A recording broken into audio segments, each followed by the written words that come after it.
Welcome, brave souls, to the chilling depths of horror and detail. Today we're going to share true Christmas horror stories. First story. My Christmas tree is killing me. It's hard to believe that just a week ago, my Christmas tree stood tall and proud in the corner of my living room, bringing me so much joy. Now, I find myself wishing this damn tree had never been brought into my home. What few pine needles remain on it are brown, and its trunk is bent over, like an inflexible person reaching for their toes. My ornaments have scattered across the floor, but I don't have the strength to pick them up. I've been feeling really sick these past few days, and it's getting worse. Last week, I returned from work and found a post-it on my door. Used your shower. Left you a gift. Zoxoxo, Mom. My parents retired a few years ago and moved to a campground away from the city. It was nice and all, but they didn't have running water in the winter, so they occasionally stopped by to do laundry and to shower. When I opened the door, Rex, my Labrador, greeted me excitedly. I know, it's a really stereotypical name. In my defense, I got him when I was 9, and I was all about dinosaurs back then. I still am. I have an awesome T-Rex magnet on my fridge that isn't going anywhere. Rex was surprisingly spry for his old age, and I happily met his demands for attention. Running my hands over his soft black fur, I removed my coat and threw it in the general direction of the nearest hangar. Rex, tail wagging like a metronome on steroids, dragged me to the living room. I smiled as I saw the beautiful Christmas tree my parents had left me. Rex spread out under the tree on a white blanket that had been draped around it and playfully nibbled at the bottom branches. The next day, I put on some holiday music and dug through boxes to find my ornaments. Rex thought he'd help me by pulling out random objects and hiding them around my house. There was a sweet scent in the air, like nutmeg mixed with candle wax. I had likely failed to close the lid on one of the Christmas candles. The clumped-up sugar in my cupboard was proof of my lazy lid-closing ways. Rex was particularly fond of my new garlands and helped me unravel them all over the living room floor. It took me 15 minutes to undo all the knots. He loved watching me struggle. After finding a nice array of older ornaments from my childhood and newer ones I'd bought myself after moving out, I began decorating the tree. I remembered the year when I got Rex. He was sitting under the tree on Christmas Eve, wearing a big red bow. We've been friends ever since. As I continued to hang ornaments, I spotted a few yellowing pine needles. I carefully plucked them off and tossed them in the garbage. Their absence did not take away from the tree's splendor. After a while, I noticed Rex wasn't by my side anymore. I looked around my house and found him curled up on his doggy bed, which was pretty unusual in and of itself. I'd only seen him sleep there twice since I'd bought the thing. Rex much preferred the foot of my bed. All tuckered out, "Huh boy," I teased, scratching him behind the ear. He whined lowly and closed his eyes. I let him be, took a few moments to send my parents a thank you email with a photo of the decked out tree, and then started on supper. Before sitting down at the table, I opened a can of Rex's favorite food and poured it in his bowl. I called for him, but he didn't come. He was probably exhausted from the decorathon. I ate alone for the first time in years. The silence was deafening, but at least I could enjoy the view as I devoured my meal. My tree looked beautiful. I checked on Rex a few times that evening, but he was fast asleep. Lazy bum. My dad answered my email and told me they were canceling our plans for supper the next day because they'd come down with the flu. I gave them strict instructions to get some rest and then followed my own advice. I was starting to feel rather worn out myself. Over the course of the following days, I saw a steady decline in old Rex's health. I was afraid it was his time. I dreaded it so much that it gave me nightmares. I could barely keep myself from tearing up at work. We'd been through so much together, Rex and I. I wasn't ready to say goodbye. I came home one night to find a collection of yellow and brownish pin needles under the tree. It was starting to thin out like the top of a middle-aged man's head. I vacuumed the mess, feeling really guilty for being unable to keep the damn tree alive. It was a gift after all. What would my parents say if they saw it in such a pitiful condition? I stopped in my tracks and realized I'd forgotten to greet Rex. I ran to his side and dropped to my knees. I didn't even have to touch him to know he was gone. My lips quivering and my eyes dripping, I gave him a final hug. "I'm sorry I wasn't here to say goodbye," I murmured. I had to call a friend to take care of him. I couldn't do it myself. The next few days passed in a blur. I was so distraught that I called in sick from work. It wasn't a complete lie, since I felt like I had caught what was ailing my parents. I emailed my dad to tell him about Rex. He loved that dog almost as much as I did. He liked to kidnap him for week-long camping trips. He claimed we had shared custody of him. Though my parents' laptops were typically at arm's reach, I didn't get a reply. Dad was probably moping around the campfire and needed his space. I coped by turning into a complete hermit, leaving the house only once to take out the trash and overflowing recycling bin. I can't remember why the recycling bin was so full. I don't recall putting much stuff into it. Meanwhile, my Christmas tree continued to decay. I was too much of a wreck and too worn down to bother taking it out to the dumpster. I let it rot slowly in my living room. Since yesterday, I've been getting these awful headaches and my nose keeps bleeding. I spent most of my time lying in bed or sitting in my computer. I wish Rex was here. I wish my parents would reply to my emails. I'm so lonely. I called the friend who took care of Rex for me, but she couldn't stay on the phone very long. Seems like I gave her my flu. I wish I wasn't looking at my pathetic excuse for a Christmas tree. It's slouched over, and there is not a single ornament left on it. Ugh, the screen's getting all blurry. I'm probably going to go to bed soon. As I was typing this, I heard a faint hissing sound coming from the tree. I lethargically wheeled my chair over and leaned in to listen. It was like the sound of air escaping a tire, and it was coming from a tiny black tube sticking out of the trunk. That's when I realized something. The tree had no scent.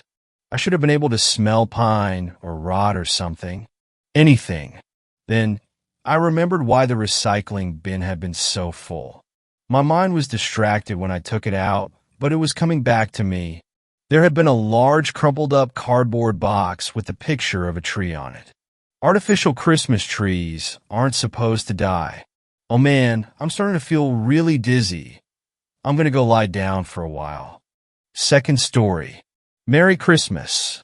All throughout the few years that I spent with them, my biological parents had never had much involvement in my life. They never made an effort to do anything special for me. Each year on my birthday, I received nothing. Not so much as a simple happy birthday. And there was no cake either. I'd be surprised to find out that they had even known my birthday, for I doubt that they remembered the day that I was born.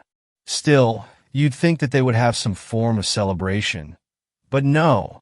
I suppose some of this can be accredited to the fact that my father was an extreme alcoholic. Mixed with my mother's addiction to drugs, this made for quite the toxic cocktail. My parents even refused to celebrate the arguably most important holiday, yes, Christmas. So, until I began school, I had never even heard of this Santa Claus. The first time I heard of him, I was 4 years old. The other children and the teachers at the preschool that I attended spoke of him nonstop when the holiday season approached. It seemed like I was the only one there who hadn't the slightest idea of who he was. And so, I learned from my classmates. Some of the things I heard most often was that his hair was white as snow, and that he had a long beard to match. He dressed in white and red. He was always happy, blushy cheeks and a chubby body as well. Legend had it that on Christmas Eve, Santa stopped by every house in the world to deliver presents to the children who had been nice. But never the naughty ones. I remember the confusion I felt. Had I been naughty? For I had never gotten presents on Christmas before. I didn't understand. I would have to ask my father. Yes, he would have the answer. Unless, of course, they were oblivious to Santa Claus. The memory of me sitting on the cement sidewalk after school that day is so clear inside my mind. I waited for Daddy for about an hour, but that wasn't really unusual. He had a tendency to sleep in late, since most nights he stayed out until dawn drinking. Finally, he arrived. The car had such a strong aroma of liquor. But that was just another thing that wasn't unusual. That afternoon, Daddy had yelled at me. He told me to get in the car right that second, or he would leave me there to rot. It was clear he was drunk and grumpy. I decided to ask him about Santa Claus anyways. Daddy, why doesn't Santa Claus bring me presents? To this day, I remember the way he looked at me. His eyes were filled with hate and malice. Why do you ask such stupid questions? Good God, child, you should know the answer to that, he said to me, shaking his head in displeasure. Looking back, I should have known better than to ask him when he was in one of those moods. But still, I continued to push for an answer. I don't know. Why doesn't he come to our house, Daddy? This time he closed his eyes, gritted his teeth, and gave me an answer. Because he isn't real. There's your answer. Does that make you happy? I knew better than to say anything that time. I remember feeling my eyes water. Then it became full-blown crying. I never brought up St. Nick to my father again from that day on. Weeks passed as normal, with no mention of Santa from my parents. Surprise, surprise. Before I knew it, there was only 1 week until Christmas Eve. I begged each and every night before I went to bed for Santa to come. I was hopeful. I was counting on him. Every waking moment was spent thinking about the toys that he would bring me. I daydreamed about the night that he would finally stop by my house. My mother read my enthusiasm and, in a time of sobriety, assisted me in baking chocolate chip cookies alongside a glass of warm milk for Santa. It was so impossible to sleep that night. I didn't want to go to sleep. I wanted to see Santa. That way I could brag to all the other children that I had seen him, and they had not. My plan came crashing down when my mother told me that he would only come if I was sleeping. Hesitantly, I dozed off, only to be awoken just 2 hours later by thudding footsteps and creaking floorboards. Sitting up in bed, I glanced at the clock, which read 3:26 a.m. Who was awake at this type of hour? Naturally, I would have assumed it was my dad. But it wasn't, for once he had gotten home and inside his bed at a reasonable hour. I decided to investigate. Slowly, I crept out of my bed. Quiet as I could, I tiptoed to my doorway, peeking out into the living room on the first floor.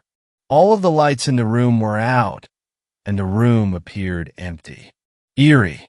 I continued to stare out into the darkness. In a way, it was entrancing. It was like a dark and vacant void.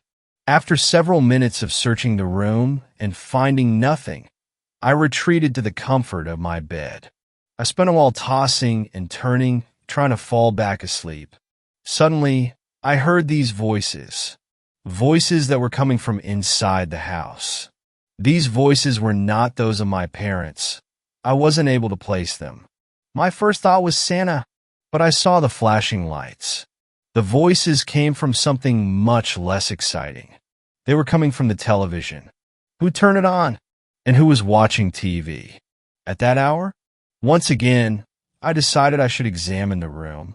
The bright lights from the screen allowed me to see the silhouette of what seemed to be a man sitting on the couch. I could see only the back of his head. He wore a stocking cap. It was red. I looked at this strange man, and I was scared. There was an intruder. I needed my mommy and daddy.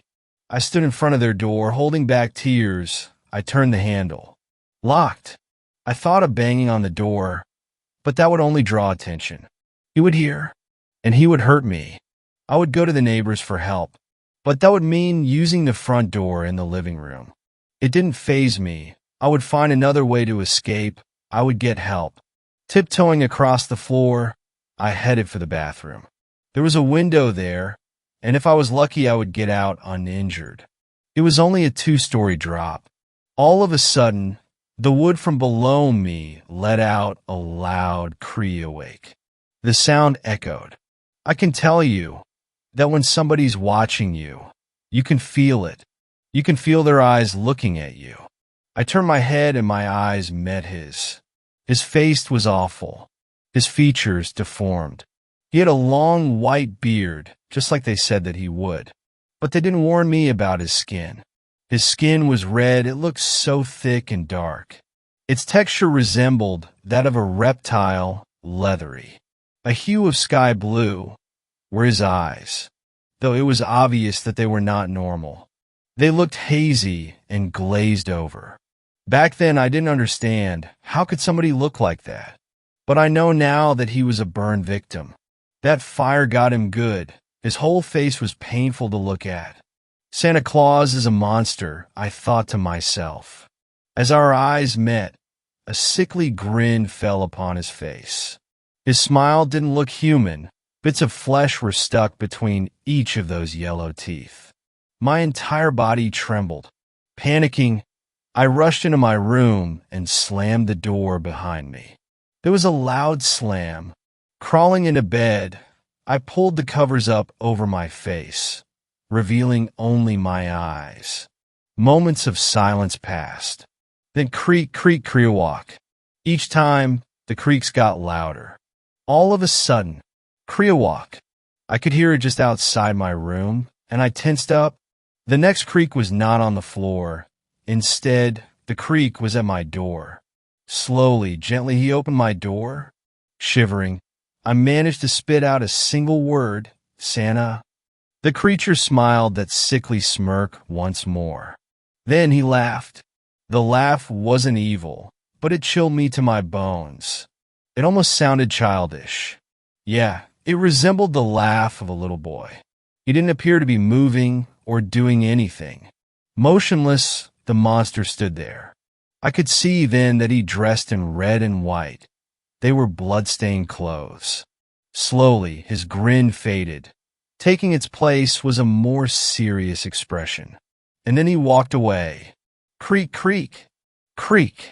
They became quieter each time they occurred, and after a while, there was no creak at all.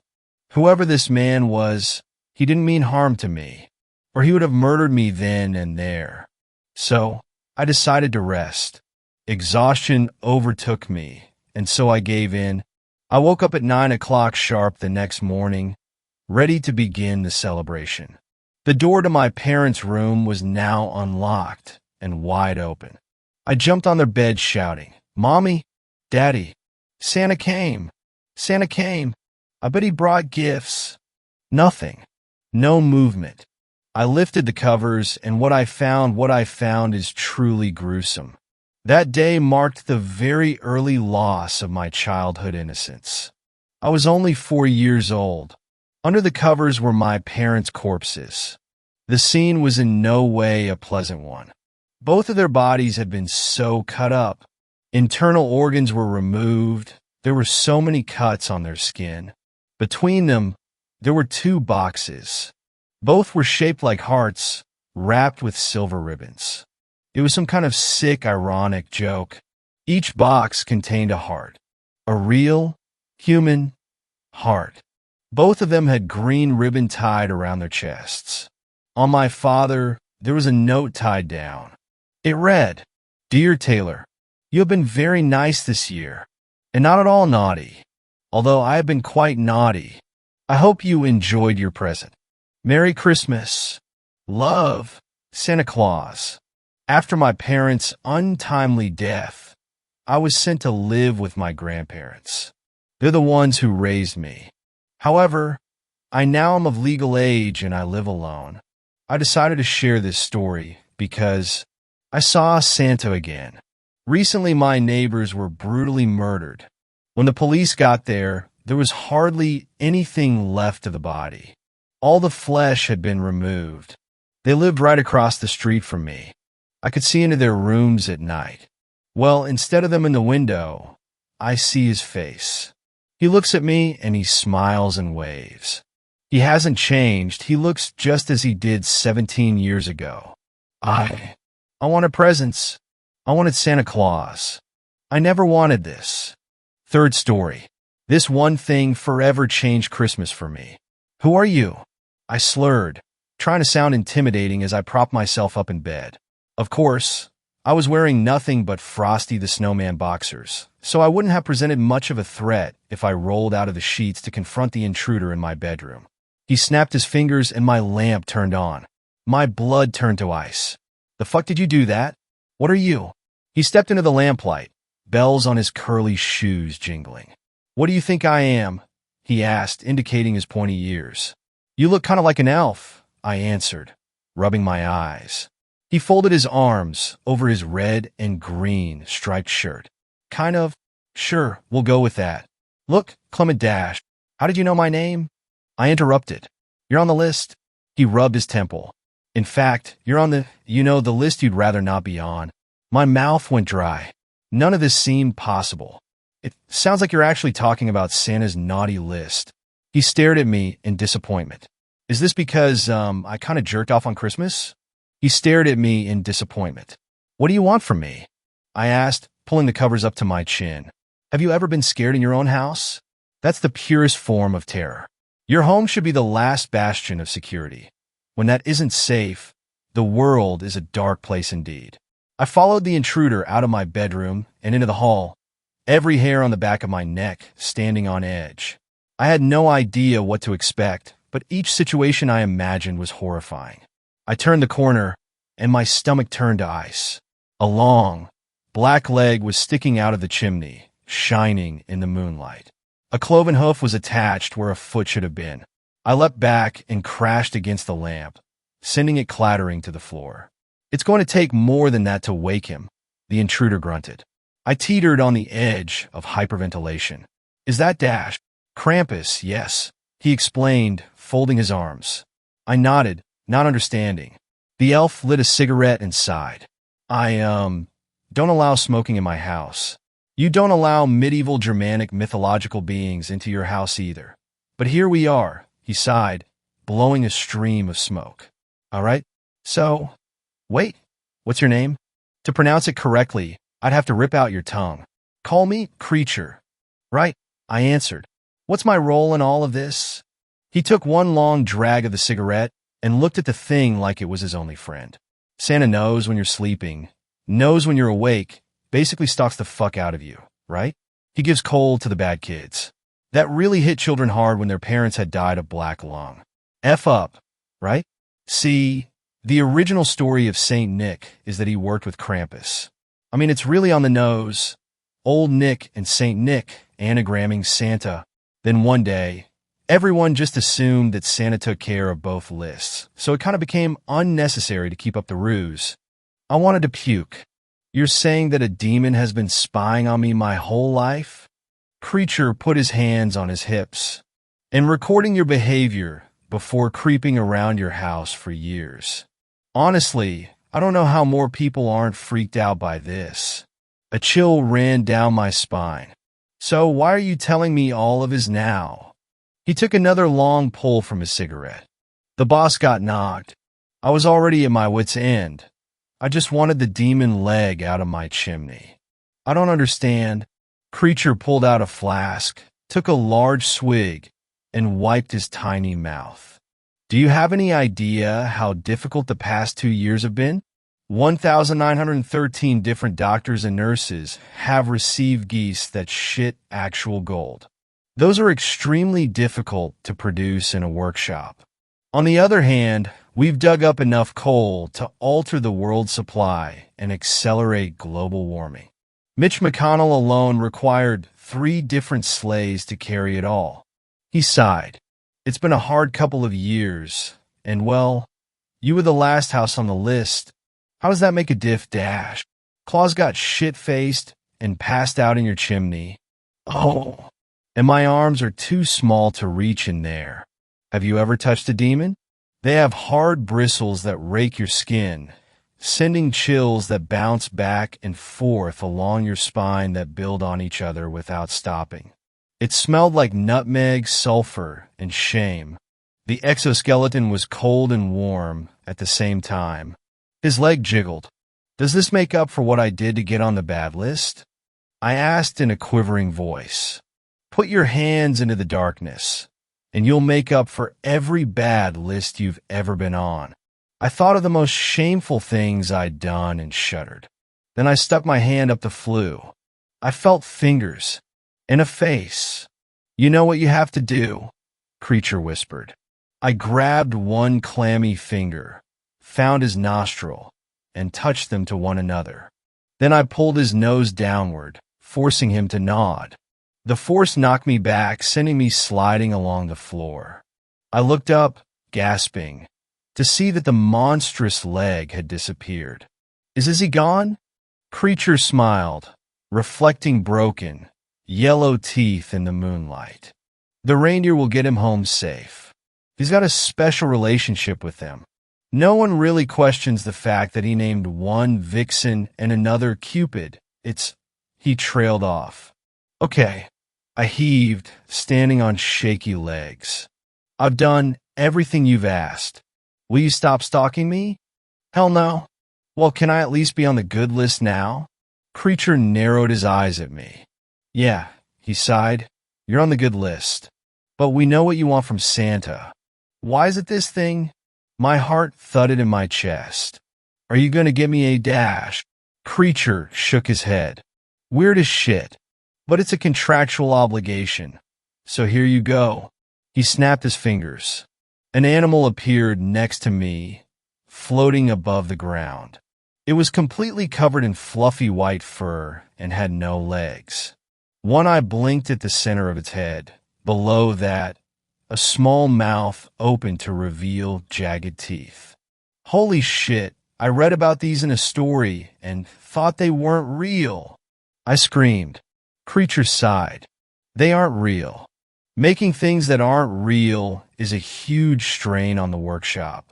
Remember what I said about the gold-shitting geese? We can't even unionize. I hope this was worth it, man. Anyway, remember that we're always watching. Always. You people use that fear to keep little children in line, which is almost as fucked up as what we do. Remember, you're never safe from the demon that records your actions and sneaks into your house. Seriously, that should haunt you forever. Good night. Fourth story. Every Christmas Eve, a monster challenges me to a game. Growing up, I don't think we had a single moment free of struggle. We were a poor family that couldn't make ends meet most months, living basically day to day as we tried our best to stretch my father's income until the next paycheck came in. My father, God bless his soul, raised me by himself, and he was a hard-working man throughout his life. Mom died, giving birth to me, her first and only child, and my father refused to remarry and make things easier for him. I only ever loved one woman. He told me when we talked about it once I reached adulthood. That's not something you can replace. I'll take those feelings with me to the grave. Being the sole breadwinner in the house was a tall order to have to step up to. He was barely ever home, away for various jobs even during the weekends. In a sense, I sort of raised myself now that I think about it. But his absence never made me despise my father or grow distant towards him. Quite the opposite, in fact. It made the few precious moments we got to share mean even more to me. Some of those moments were during holidays like Easter or Christmas, when he didn't work. We lived out in the boonies in a small house that he inherited when Grandpa passed away, a cramped but comfortable place that was just the right size for the two of us. It was also close to the wilderness, so my father would go out hunting for meat every once in a while. Don't question me on his methods or the legality of his actions. I can't answer either. Truth is, I never knew or cared. All that mattered was that he filled the fridge and kept me fed without having to spend a dime from our already limited budget. I grew up mostly on venison and wild rabbit. Pork and especially beef were a rarity. He tried to teach me from a young age, to impart his knowledge onto me, but I wasn't an eager learner. I had no problem with eating cute forest critters, I just couldn't hunt them and kill them myself. But my father still tried, taking me out on a few hunting trips with him and our old dog. Charles, my father's companion into the wilderness, wasn't a pure breed, of course. Just an old mutt that my father rescued from a shelter. But he was big and had a keen sense of smell despite his age, so he was a huge help in tracking down prey. The few times I saw him in action, I was impressed. One such instance comes to mind right away. The three of us, Charles, my father, and I, were out looking for a deer on a chilly autumn day. We found tracks and followed them until we spotted the deer, but my father missed the shot and scared it away. Charles ran after it when the deer bolted, and we ran after the dog to not lose him. He led us on a wild chase through the forest for a few minutes, but we finally caught up to him on the banks of a river that crisscrossed the trees. "What's he doing?" I asked my father when we saw Charles pacing back and forth on the edge of the whirling waters. "The deer probably jumped in and got swept by the current," my father answered. "The water washed away the scent trail, so Charles is confused." We followed the river downstream, and true enough, we found the deer's carcass. Charles strutted over to it victoriously, giving us a good laugh. We had venison steak for dinner that night, and my father made sure to give Charles a big, juicy cut for his troubles. Anyways, my story takes place in that home when I was about 8 years old. Despite our shaky financial situation, my father always tried to make the holiday season special for me. He could never afford fancy gifts like Game Boys, for example, when those were hot, but his gestures never went unappreciated. We mostly painted eggs together for Easter or went out hiking before Christmas to find nice trees we could fell and bring home to decorate. But that particular Christmas hadn't gone down as planned. A few months beforehand, Dad fell ill, and his condition worsened until he was left bedridden. He didn't want to go see a doctor right away, saying that he only needed to rest, but he eventually relented. After a round of tests, the doctors told him the one thing that nobody wants to hear. He had pancreatic cancer, and it already started spreading to other organs. All cancers are nasty, ugly affairs, but the pancreatic kind is especially vile. It gives nearly no symptoms until it is too late to do something about it. And that was the case for my father. Even with treatment, the doctors said that his chances for survival were slim at best. But my father refused treatment, so they predicted his death to happen sometime around New Year's. The news devastated him, though he shielded me from them to the best of his ability. I only found out about it later, when I was older. As it stood, I only knew that he was sick. Being a young kid that thought of his father as a permanent part of their life, the thought that he might die never even occurred to me. But he deteriorated visibly each day, until a neighbor had to come over every so often to help him out with the most basic tasks. Why not someone from our family, you might ask? Simple. We had few living relatives, and the ones we did have were deadbeats, never giving a crap about us except when they needed to borrow money. They wouldn't have helped take care of a sick man, and they definitely wouldn't have taken me in after my father's passing. "Listen, Nico," Dad told me one December evening after calling me into his bedroom. "I'll be very sick for a while. I might never get better." His voice was weak and raspy, and I could tell that he had difficulty getting those few words out. "You will. I protested. Maybe, he relented. But until that happens, you'll need to go and live with someone else that can take care of you. I don't want to, I said, stomping my foot down. I know, he admitted, a few tears forming around his eyes. But you have to do it. For me, okay? I almost cried myself, though it was more out of frustration than anything else. I didn't understand the severity of our predicament back then. Turning around, I found the neighbor in the doorway, with tears in her eyes as well. She was an older lady living all by herself some 15 minutes away, the closest person to us out here. Her name was Daisy, and she'd always been kind to me, giving me homemade sweets and pocket money whenever me and Dad went over to help her out with small chores. She'd been the closest thing I had to a grandma growing up. Miss Daisy made some arrangements, Dad said after a short pause. Some nice people will come by after Christmas, and you'll have to go with them, okay? I didn't stay around to listen anymore. I ran out of the room, bawling my eyes out. Daisy yelled after me, trying to stop me, but I couldn't. I didn't want to live with someone else. I wanted to stay with my dad. After I got outside, I made my way to my usual spot where I played most days. A dingy little tree house that Dad built for me a couple of summers back, but I loved the place to death.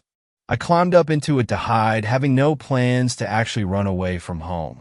I simply wanted to be alone for a while, in a place where Daisy couldn't reach me to drag me back inside. I heard her calling for me for quite some time, but she eventually relented and went home for the night. But I spent the night wide awake up in the treehouse, looking over the forest as I tried to think of a way to solve our problems. I didn't have any money, and with Christmas right around the corner and me being a child, I couldn't earn it fast enough either. So any ideas involving doctors or payment in general were out first. I wasn't particularly religious either, so prayer never even crossed my mind. Santa, I decided after every other solution went nowhere. He always brought me what I wanted. I'll ask him to make Dad better as my Christmas present.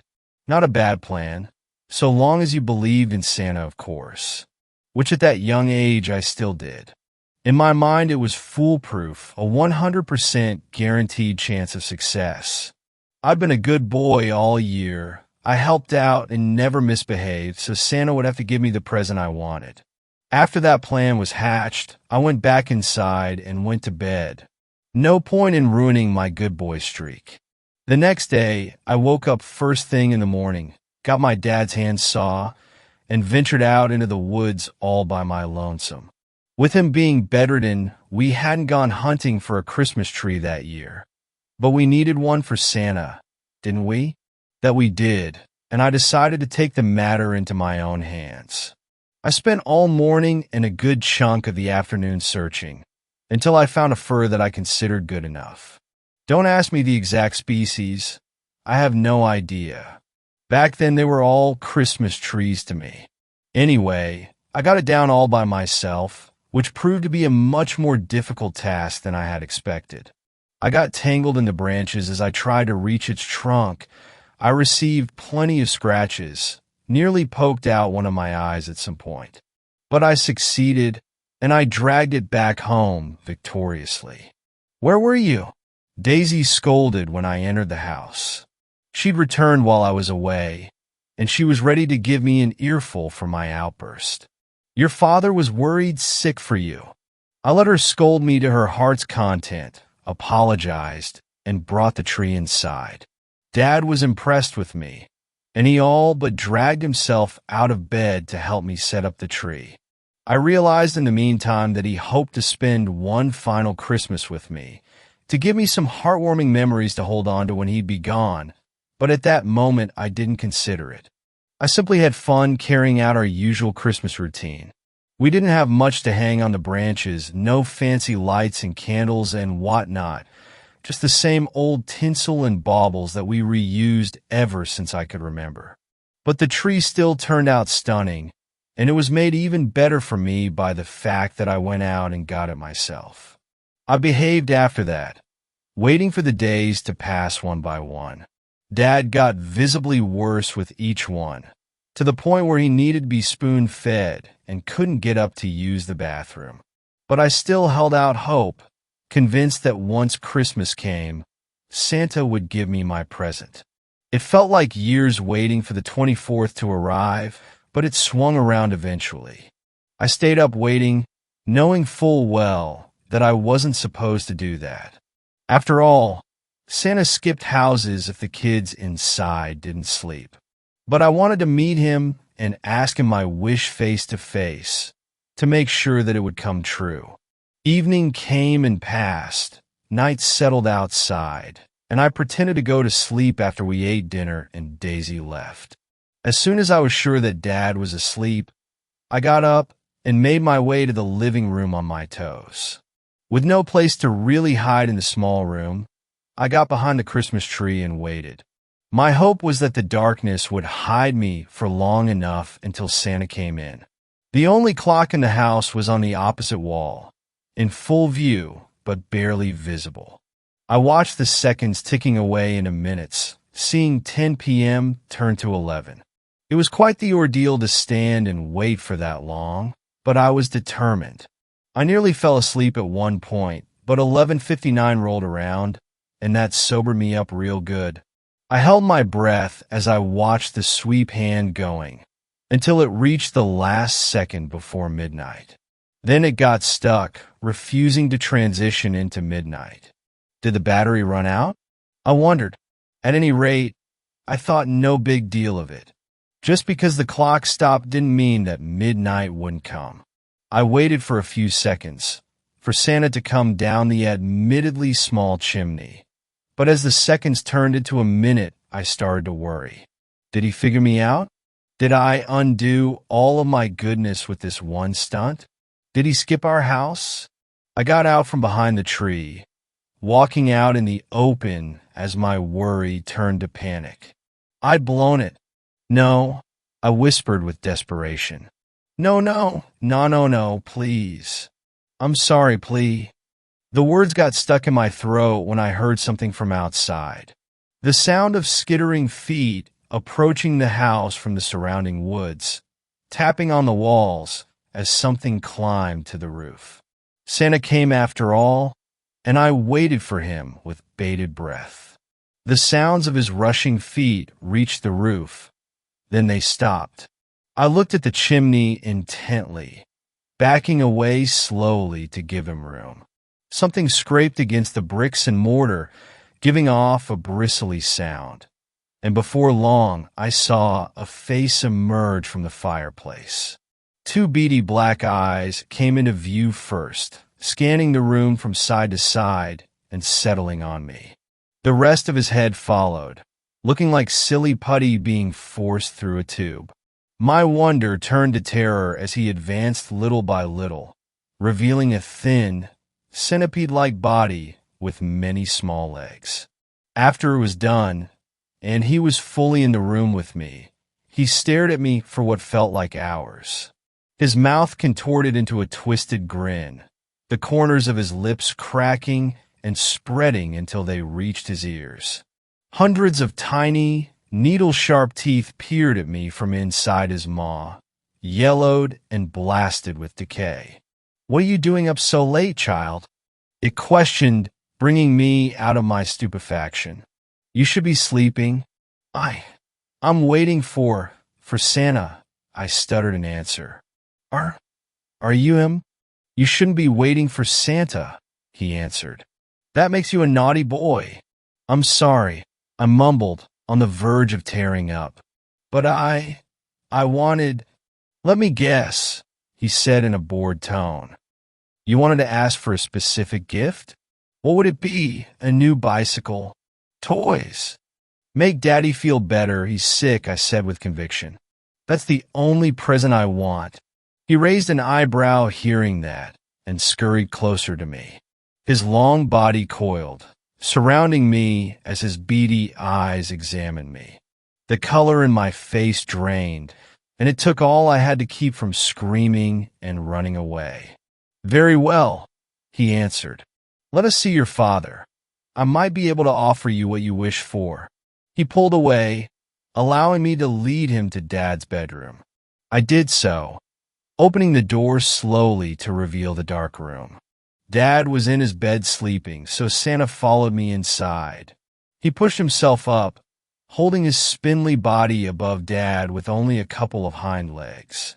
"He does look sick," he admitted. One of his front limbs reached down, touching Dad's forehead. "Very sick, but I can help."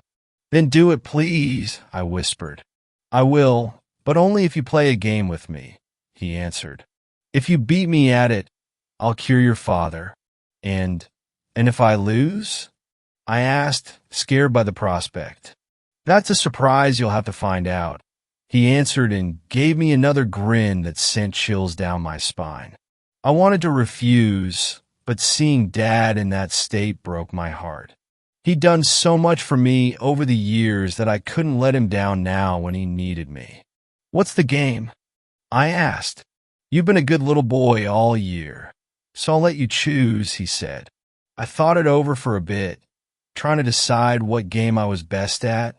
I didn't know a lot of them, so my options were limited, but I eventually settled on one. "Hide and seek," I answered. His grin grew a bit wider hearing that. "Okay," he said with satisfaction. "I'll do the seeking. You'll do the hiding. If I can't find you for 10 minutes, you win. Is that good?" "Yes," I answered, already thinking of potential hiding spots. "Great. I'll count to 100, so scurry off and hide." He turned to face the wall and started counting out loud, so I bolted out of the room and left the house entirely.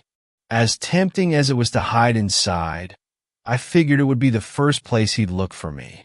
My best chance was to get as far away as possible before he started searching.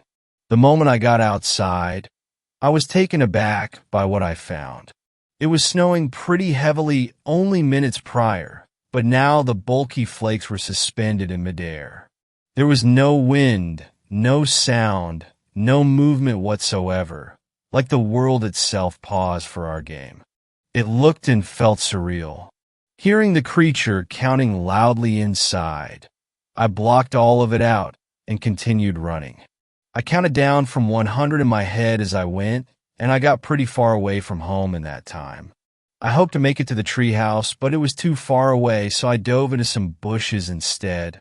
Without anything on me to tell time, I had to approximate as I waited for the 10 minutes to pass. I think it was 2 minutes in by the time he left the house as well. I could see his monstrous figure leaving through the front door in the moon's pale light, but something was different. He moved faster, more erratically, his head turning from side to side in search of me. I thought he didn't know about the treehouse, but I was wrong. He scurried past the bushes I was hiding in, going right for it. I caught a glimpse of his face when he passed by, and his expression petrified me. He looked scary before, but now he looked downright terrifying, the grin on his lips more evil than I thought possible. He really wanted to catch me. I saw him reaching the treehouse, climbing up with little effort. He pushed his body inside through the window, breaking some of the planks apart in the process. When he didn't find me up there, he let out an angry screech and started tearing the treehouse to shreds. I saw pieces of it flying as he thrashed about inside, until all that was left was a devastated husk. When he was done, he climbed down and looked at the forest for a few tense moments. I started realizing just how dire my situation was, so I retreated further into the darkness. But before I did, I saw his face contorting as something bubbled to the surface of his skin between his eyes. A deformed snout formed out of his flesh, and he started sniffing the air with it.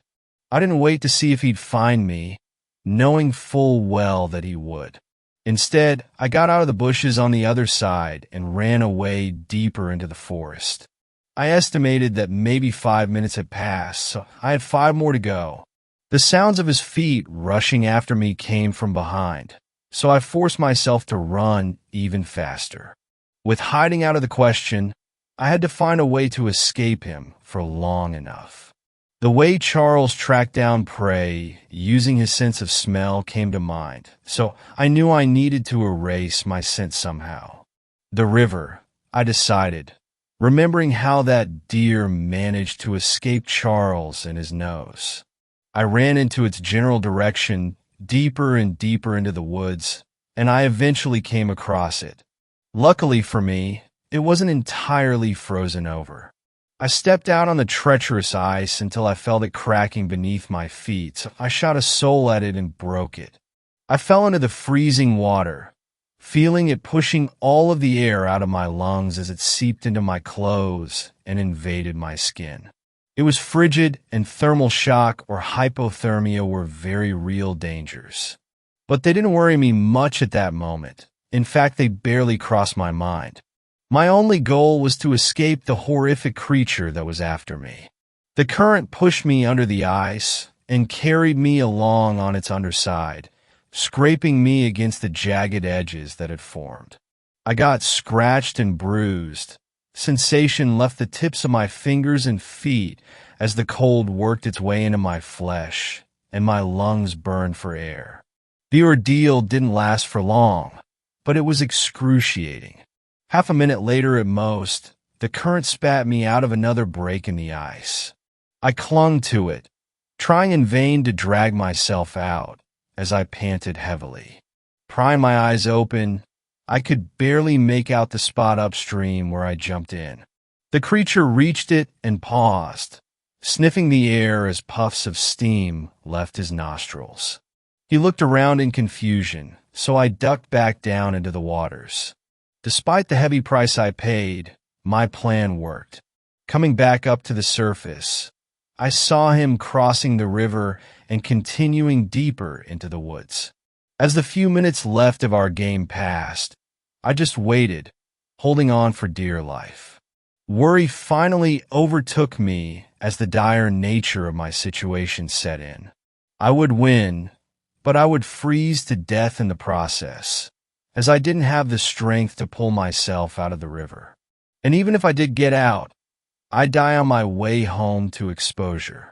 Wet to the bone as I was, and with the temperature outside well into the negatives, the air itself would do me in. I was starting to slip away into unconsciousness when I noticed the snowflakes begin to fall to the ground again. That was a clear signal that the game was over, so I started screaming, "Help! Please help me!" My voice, although weak, carried far and wide through the night. I kept calling out, and soon enough I heard the creature barreling towards me through the forest. He emerged from between the trees, with a wide frown on his face that turned to a grin when he saw me. "You're quite resourceful, Nicholas," he said as he approached the river. "I must commend you for that, and for defeating me." He stepped on the ice, and I expected his huge body to break it easily. But it didn't. The ice didn't as much as crack under his enormous weight. One of his appendages came up, and he pointed it my way for me to grab it. I did, and he effortlessly lifted me out of the water. "Now hold on tight. We have to get you to shelter right away," he said as he put me on his back. I got my arms around his throat, and he galloped through the forest with the same amazing speed he had displayed before. If not for the circumstances I was in, I might have enjoyed the bumpy, fast-paced ride. In no time at all, we were back home, and I went inside to change and warm up. "You'll get a nasty cold tomorrow, but you will live," he told me. "And your father will as well. You won, so I will see to my end of our agreement." He went to Dad's room with me in tow, and he placed his creepy feet along Dad's sleeping form. Color gradually returned to Dad's skin, and he drew in a deep inhale, but he didn't wake up.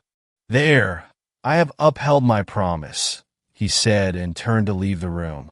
"See you next year, Nicholas, and remember to be a good boy." He then left through the chimney, and I heard him scurrying off back into the forest. True to his word, my father woke up the next morning in perfect health, to everyone's utter shock except my own. I asked Santa to make you better as my gift. I explained to him and Daisy. I tried to tell them more, to go into detail, but I couldn't. And I don't mean that in a corny, oh, I didn't want them to worry way. I literally couldn't. The words wouldn't travel up my throat, no matter how hard I tried to push them out. My father nodded, and a few tears escaped his eyes.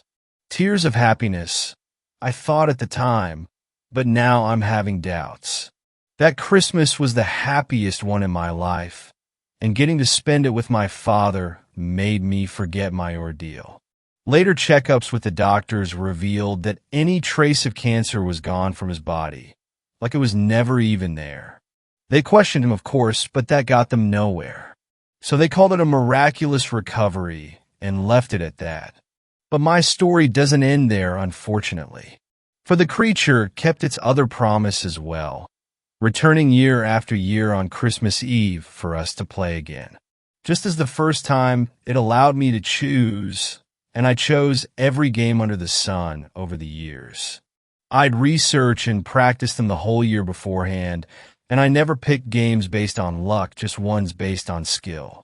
That allowed me to remain one step ahead and win each and every time, much to the creature's surprise.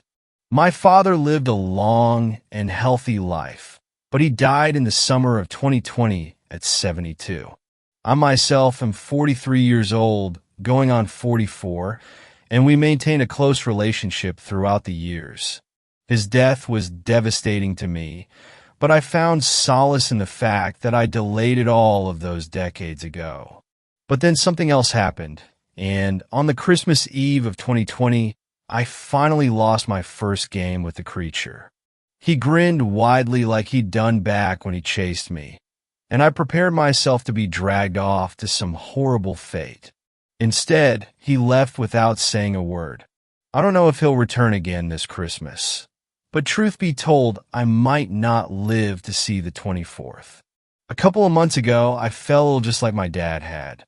I made appointments and got checked out, and my worst fear was realized. I was diagnosed with the same cancer that the creature got rid of in my father.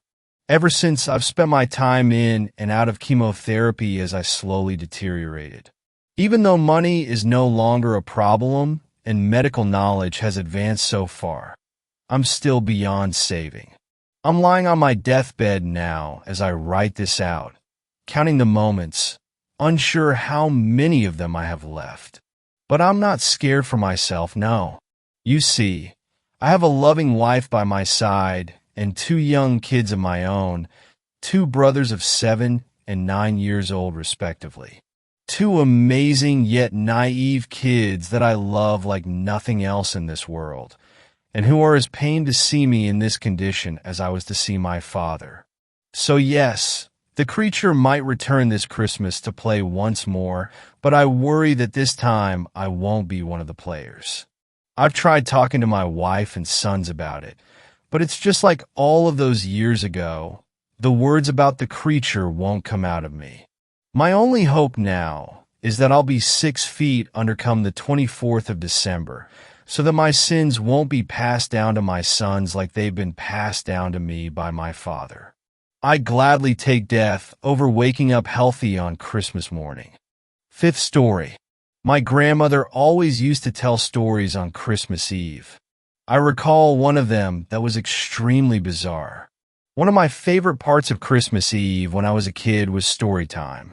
I grew up in a big family, and every year my parents would have the whole gang over.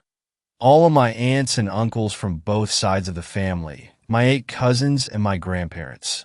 Of course, being kids, my cousins and I all thirsted after the gifts that we would see pile up under the Christmas tree like falling snow. But after we had unwrapped our new toys and were completely numb from how much food we had eaten, we would gather around at our grandmother's feet, and she would tell us stories. Grandma was a great storyteller. She always had this twinkle in her eye as she leaned in close and whispered to us, once upon a time. The whole room would fall silent when Grandma spoke. Even the adults in the room would turn their heads to listen to whatever concoction her brain had come up with that year. The multicolored lights from the Christmas tree would twinkle behind her head to match that glimmer in her eye. My grandmother died earlier this year. It's going to be our first Christmas without story time. Even as my cousins and I aged into our teenage years, our parents into their 50s, and our grandparents into their 80s, my grandmother never stopped telling her stories. Christmas this year isn't going to be the same. Recently, I've been reminiscing about Grandma's story time, trying to remember her greatest hits. I've been wanting to remember them as accurately as possible, so that maybe I can make note of what I remember and go from there, so that I can keep the Christmas storytelling tradition going when my cousins and I have children of our own. I've remembered about 7 of Grandma's stories so far, but the reason I'm writing on No Sleep today is because I've remembered another one that she told when I was about 10 years old. This story is a peculiar one, the only bizarre one that Grandma ever told us, and I want to share it with you guys. I don't remember exactly what the title of the story was, but it goes something like this in my own words. What is a child's favorite part of Christmas? The presents, obviously. And after Mommy and Daddy, who do children immediately think of when they think of presents under the tree? Santa Claus, of course. The big man in the bright red suit, jolly laugh, and herd of reindeer to pull him through the snowy night sky as he delivers presents to every good kid around the world. There is not a single child that I know who doesn't get excited when they think about Santa Claus. Good kids get presents and naughty kids get coal. At least every kid gets something. But Santa's challenge isn't just about getting around the whole world in one night and delivering presents. No, he has more to worry about than that. You see, children, Santa doesn't visit every house, but every house gets a visit on Christmas Eve. Not many people know this, but there is another Santa, except, of course, he isn't Santa. Physically, they look more or less the same, except the other Santa doesn't wear a bright red suit. He looks different to every child. He doesn't have a jolly laugh, he just stares. He doesn't drink milk and eat cookies. In fact, he doesn't eat anything. He doesn't have a sled pulled by reindeer, and he doesn't come down the chimney. No, he gets in through the back door or from the basement, and he knows where all the children's rooms are. He never delivers presents, but he does punish the naughty children. How bad the punishment is depends on how bad you've been that year. He can make children very sick. Some children visited by him have had the stomach flu that lasted 2 weeks where they nearly died from dehydration. There are some accounts of some children whose pets or parents just vanished in the middle of the night, never to be heard of or seen again. In the more extreme cases, some naughty children have had their houses burnt down, losing everything and everyone in it except themselves. My grandmother had heard of this boy named Bobby, who lived a few towns over from her growing up. He was visited by the other Santa one year on Christmas Eve.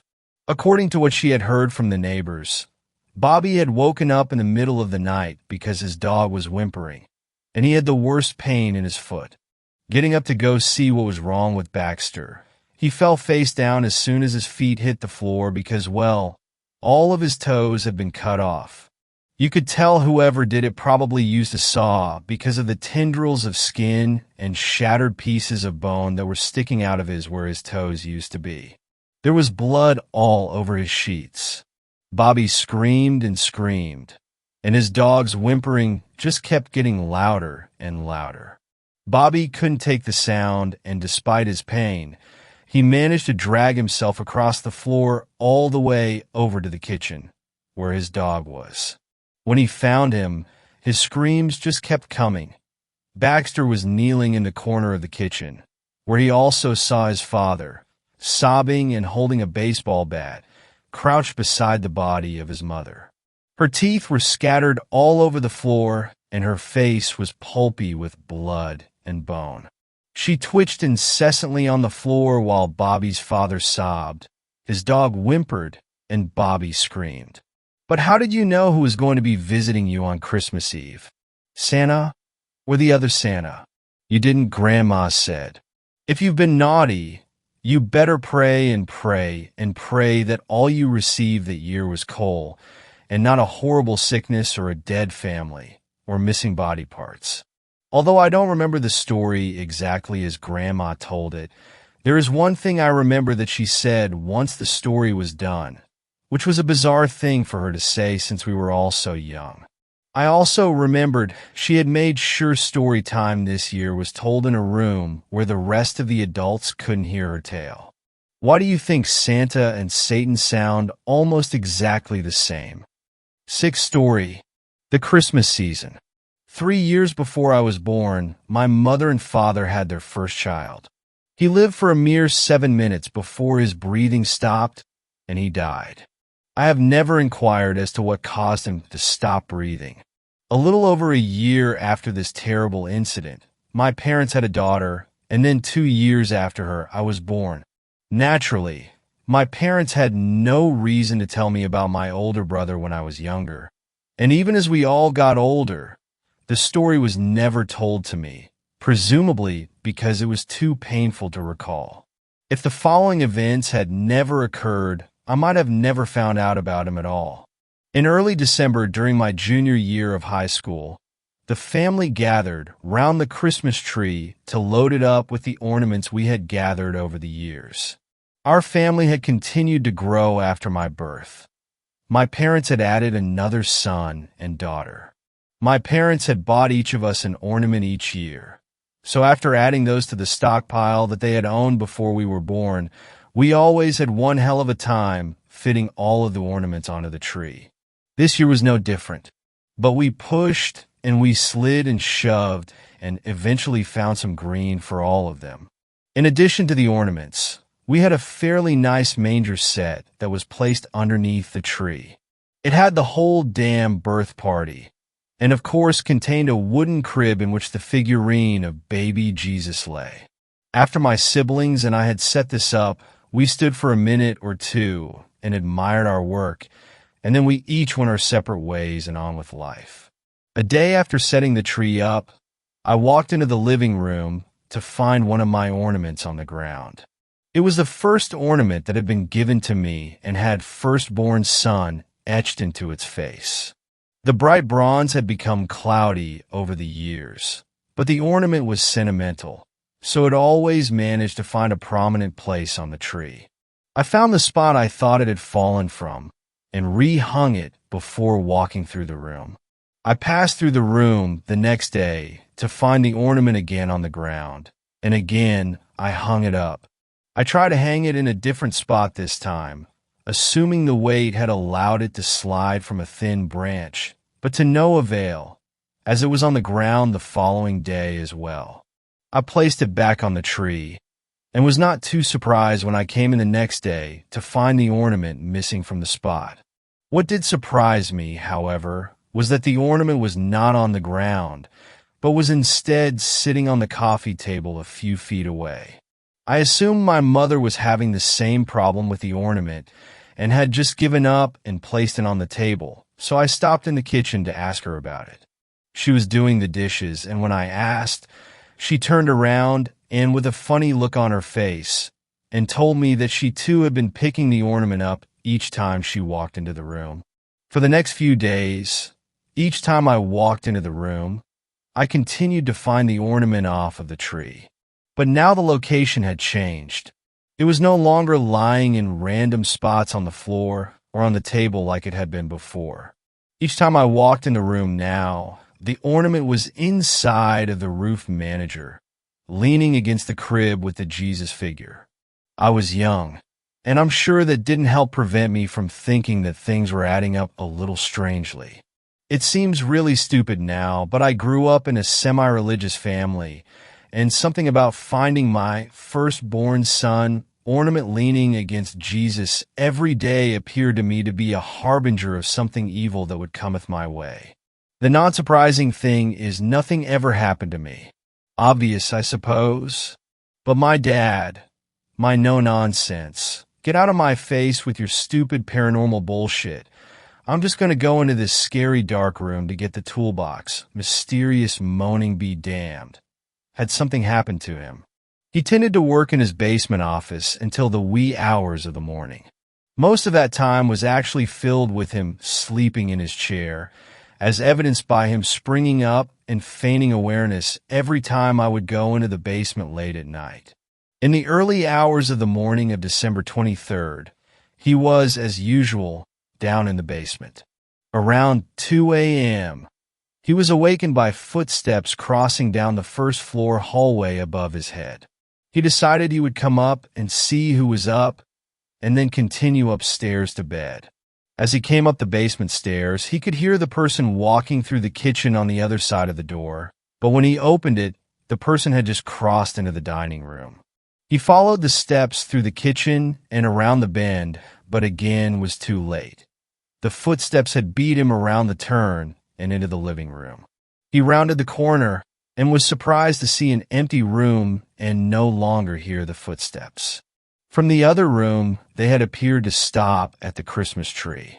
As he stood there, scanning the space and trying to figure out what he had heard, he noticed an object lying on the ground towards the middle of the room. As he walked up to it and started bending over, he realized there were actually two objects lying in the middle of the living room floor. Baby Jesus and the firstborn son ornament that was lying against his side. The next day, my dad told all of us the story at breakfast. My parents must have known that I was feeling a little unsettled from it all, so they decided to finally tell me what they had kept a secret for 16 years. They told me about their happiness at getting pregnant, the 9 long and exciting months my mom had carried my brother, and their feeling of complete desolation and absolute loss when he died. They told me how it still hurt, especially around the holidays. At first I assumed this was because everyone becomes sentimental around the holidays. Then they told me the real reason. My brother had been born and died on December 23rd at 2 a.m.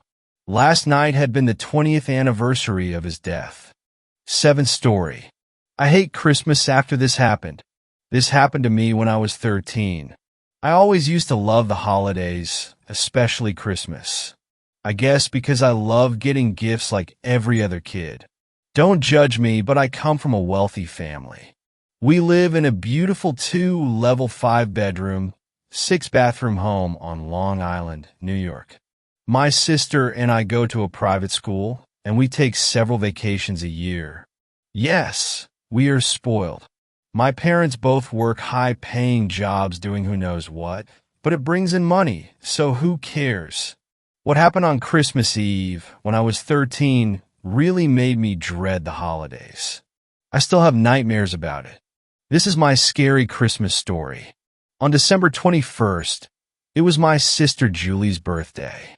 She turned 9. Because it was so close to Christmas, my parents did not spoil her too much. So they just gave her Robux, like $100 worth of Robux. She was very happy and held on to the money until Christmas Eve. We always have family and my parents' friends come over on the eve for dinner and a party. Myself and Julie would stay in our rooms and just watch movies and play video games.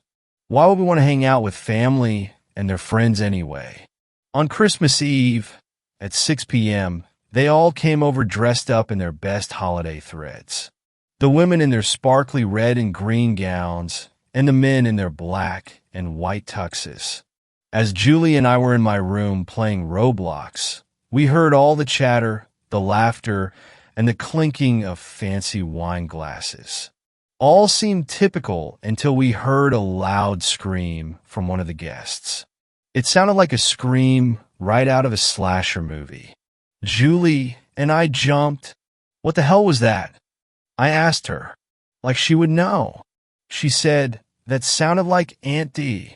We just looked at each other in terror. I decided because I was older, I would go check things out. I slowly opened the bedroom door and walked towards the staircase leading to the living room, where the party was being held. Julie just peeked her head out the bedroom door and watched me, her eyes as big as saucers. She put her finger on her lips to tell me to be quiet. I looked down the stairs, and at the bottom of the steps was a pool of blood. Red blood! There was a commotion, and it sounded like people were panicking. They were asking each other what they should do. I ran into the kitchen where my parents were, and I asked what happened. Who was hurt? My mother was just staring out into the backyard. She did not answer me. My father told me to get back upstairs. I demanded an answer. I mean, are we safe? Did someone break in and hurt one of the guests? Did you call the cops? Get upstairs, my father yelled. I ran like my life depended on it. I ran into my bedroom, locked the door, and grabbed Julie to stay close to me. We were confused and scared, our hands shaking. I asked Julie if she thought I should call 911 or just wait and see. She told me to call them now. Crap, my phone is downstairs. Give me yours. Julie ran into her room and got me her phone. As I was calling 911, our father came into our room and saw me. He told me to put the phone down. Do not call anyone. I told him I was calling for help. Why can't I call? He told us he was dealing with it. Just stay in the room. He looked very stressed, and he actually scared us with how intense he was being. We obeyed him.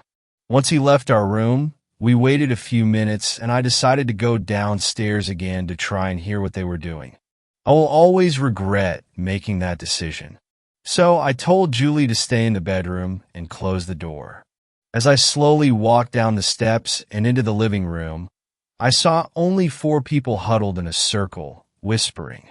The circle included my parents, our Aunt Dee, and Uncle Rob. I ran into the kitchen and saw a trail of blood leading out the back door. My heart started to race, my hands were sweating, and I was frozen in place. I walked towards the back door and tried to see what was out there. I was hoping and praying it was from an animal, but I knew better. I walked out the door and followed the trail of blood. As I got near the end of the trail, I saw it. I couldn't believe it. What was supposed to be a fun, festive annual holiday party turned into a murder mystery I was trying to solve. Who was this person? I couldn't even tell if it was a male or female. The blood, the stab marks. I heard the back door open, so I ran behind the shed to hide. The group of 4 came out, and they stood over the body to discuss what to do with it. They kept saying, "No police, what happened here tonight stays here." Once they agreed, my father backed his truck into the backyard, and they loaded it up into the bed of what used to be my favorite truck. While 3 of the murderers left in the truck, my mother started burying the evidence, including the murder weapon. I came out of hiding and approached my mother. I asked her what happened. "Please tell me." She started to cry and told me they had to kill our 40-year-old neighbor, Tim. I asked her why. He was always so nice to us. She said yes, because he liked Julie and had pictures of her on his phone. His bedroom window faced Julie's bedroom. The pictures on his phone showed Julie changing clothes, and some included her walking home from school. The group accidentally saw the pictures when Tim was showing them pictures of his family. Julie's happened to be in the mix of photos. When my father saw the pictures, he snapped, grabbed the carving knife from the dinner table, and stabbed Tim multiple times. Obviously, if they called the police, my dad would go to prison, so they decided to bury Tim's body out in the woods where he would not be found. 8th story. I had to break up with my boyfriend on Christmas Eve. I'm sure you'll agree when you hear the story. That Christmas Eve, I was excited to visit my new boyfriend Jack's parents.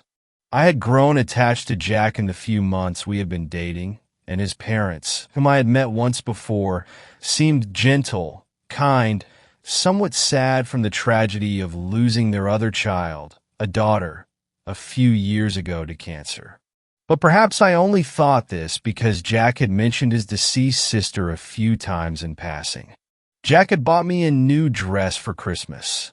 Odd, I thought, but then perhaps I had watched Vertigo too many times and saw too much about gender and feminism online. It was beautiful, with an unusual dark green and red pattern which perfectly brought out the highlights of my chestnut hair. Jack's eyes lit up when he saw me twirling around in it, and he said he couldn't wait for his parents to see me. We entered their suburban home, and Jack helped me take off my winter coat while his parents made polite noises at us, which were cut short when they laid eyes on me. His mother's eyes welled up, and clapping her hand to her mouth, she left the hallway. I looked up at Jack. He was smiling. "Mom," he called. His father frowned, but then remembered his manners and turned to me. "Come inside, my dear. You should have a drink now that you're here. Did Jack never tell you?" His voice trailed off. I followed his dad into the brightly lit living room, and suddenly I understood. For hanging on the wall was a full-length photo portrait of a young woman with Jack's features and rich chestnut hair, wearing the same beautiful red and green dress I had on. I turned to Jack angrily. How could he play such a mean trick on us, on me, on his parents? But when I saw his face, my anger turned to fear at the fixed look on his face. He came up to me and took my hands, looking deeply in my eyes. "Please, sweetheart, don't be mad," he beseeched. "They're always so sad at Christmas, always going on and on about Lucy. She was their favorite, you know. I thought you might cheer them up." His grip tightened, and the feelings of fear and confusion deepened. I looked at his parents helplessly. They were seated on the couch, his father's arms around his mother's slumping shoulders while she dabbed at her eyes. They looked so frail and ill. What were they thinking? "Please, darling, let's just have dinner." They prepared a real feast for us. "All the things you like." "Just for a couple of hours," murmured Jack. Was it social conditioning? Was it survival? My skin crawling, I dumbly nodded. Jack turned to his parents. "Mom, Dad, we're starving. Is dinner ready?" he said brightly. Mom got up, visibly pulling herself together. "We have nibbles in here. Where are your manners, John? Offer them drinks," she scolded her husband. Jack's dad turned to me. "What would you like, my dear?" Drinks in hand, the atmosphere relaxed, and Jack started chattering. "I love the photos you put up, Mom. Where did you even find these? This is our last ski trip together, right? Lucy was such a champ. Do you remember when He turned to me mid-flow. "Dad won medals in skiing, you know. State championships. And Lucy took right after him." His father beamed, and their last vestiges of courtesy towards me gave way to their obvious desire to talk about their daughter. They reminisced enthusiastically about their family vacations, gesturing to what seemed like the hundreds of photos, all in glinting silver and gilt frames on the walls. "Of course I could never ski like her," I heard Jack say, and Lucy baked with Mom. "Oh, Jack, are you still not over it?" His mom responded almost playfully. My phone vibrated. Discreetly, I pulled it out, thanking God that Lucy had had the good sense to wear a dress with pockets. A single work from an unknown sender. "Leave." "Who is it, darling?" called Jack, looking over his shoulder, interrupting himself in a deep analysis of whether he or Lucy were more popular in high school. I shook my head. "It must be spam," I said lightly, smiling at his mom. I looked at the photo over her head, and it was of Lucy doing some kind of school presentation. She looked directly at me. I felt slightly dizzy. The wine, the PowerPoint slide in the photo shimmered, and the word was clear: leave. Lucy seemed to nod. The voices rose and swirled around me. "I need to use the bathroom," I said. His mom showed me the guest bathroom, thankfully next to the front door. I went in, and as soon as she left, I slipped out and opened the door. "Are you leaving us?" Jack's father was at the other end of the hallway, looking straight at me. I stared back, opening and closing my mouth. Suddenly, there was huge crash from inside the living room. Glimpsing through, I saw the full-length photo of Lucy in dress fallen to the floor. Distracted, Jack's father turned, and I heard the startled cries of Jack and his mom. I didn't wait any longer. Grabbing my coat, I fled into the night. Thanks a lot for watching till the end. Subscribe to our channel Horror in Detail for more upcoming videos.